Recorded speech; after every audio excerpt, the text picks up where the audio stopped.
Bonjour et bienvenue, voilà, je me suis fait un petit cadeau de Noël donc je voulais vous le présenter. Alors je suis entré par hasard dans une armerie, enfin par hasard, voilà. Et je suis tombé sur une petite perle que je trouvais plus nulle part et donc je suis tombé dessus. Voilà, ça faisait 2 ans que c'était en stock, que c'était pas vendu et je suis super content de l'avoir trouvé. Donc je vous le présente tout de suite, c'est le Spyderco Persian, voilà, designé par Etchamp. Alors je vais vous le montrer d'un peu plus près tout à l'heure. Donc pour ceux qui ne connaissent pas, Etchamp c'est un coutelier américain qui travaille en collaboration avec Spyderco et qui fait des formes de lame, enfin des couteaux voilà, qui ont une forme de lame ethnique, donc c'est des couteaux techniques ethniques. Donc voilà, j'en ai un autre d'ailleurs que je vais vous présenter tout à l'heure d'ailleurs, hein, je vais me les faire les deux. Donc voilà, un super petit couteau que je vais vous montrer tout de suite d'un petit peu plus près pour que vous puissiez bien en apprécier les détails.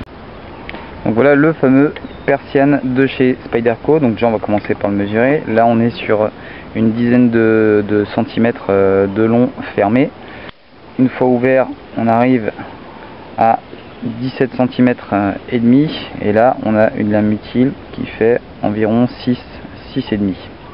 Voilà. Alors pour les détails déjà sur la lame, on va pouvoir voir ici le petit écuisson Spyderco, ici la marque, de l'autre côté le petit logo Etchamp, la qualité de l'acier, donc on est sur du VG10 japonais, donc autant vous dire qu'il n'y a même pas besoin de savoir si ça coupe, tranchant, hyper rasoir. Ici le système à pompe qui va me permettre de fermer le couteau, le clip ceinture à l'arrière ici toujours avec la petite araignée, avec 3 petites vis.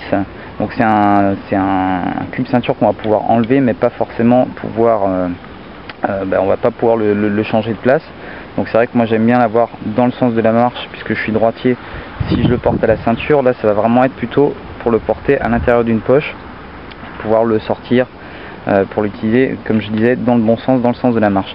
Alors le design de Etchamp ici, là c'est un petit peu caractéristique des modèles qu'il a fait, surtout les premiers modèles. Donc là on est sur un modèle haut de gamme, hein. C'est un couteau qui est environ autour des 200 €. On est sur ici des plaquettes en micarta, ici acier.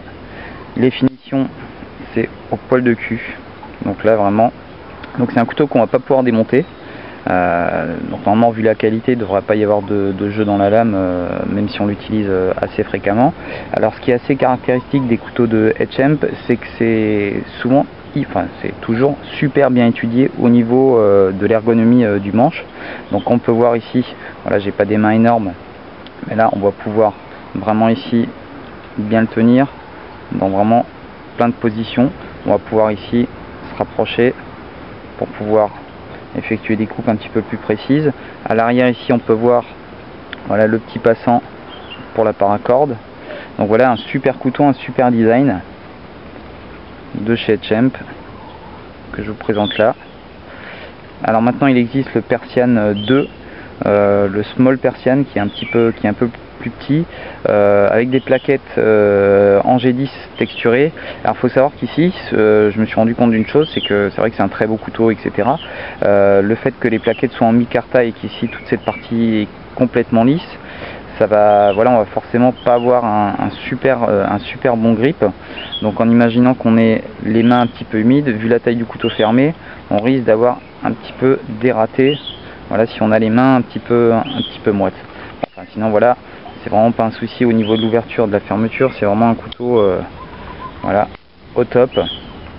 Comme je disais, on entend l'enclenchement. Si vous êtes passionné, écoutez. J'adore ce bruit. Voilà. Donc le Persian de chez Spyderco. Je vais vous montrer, d'ailleurs je vais faire une revue directe sur un de ses grands frères, le Spyderco Chris. Donc voilà, si jamais vous tombez dessus et que vous le kiffez, n'hésitez pas parce que c'est vraiment du super bon matos. Donc déjà c'est Spyderco, mais voilà, la ligne, le design est particulier. Donc voilà, c'est un couteau qu'on voit pas tous les jours. Encore un petit truc, tant que j'y suis, parce que j'ai sorti la balance, donc on va s'en servir pour voir un petit peu le poids de l'objet. Donc là on est sur du 96 grammes, voilà, 95-96 grammes pour ce couteau. Voilà, c'était le Persian de chez Spyderco.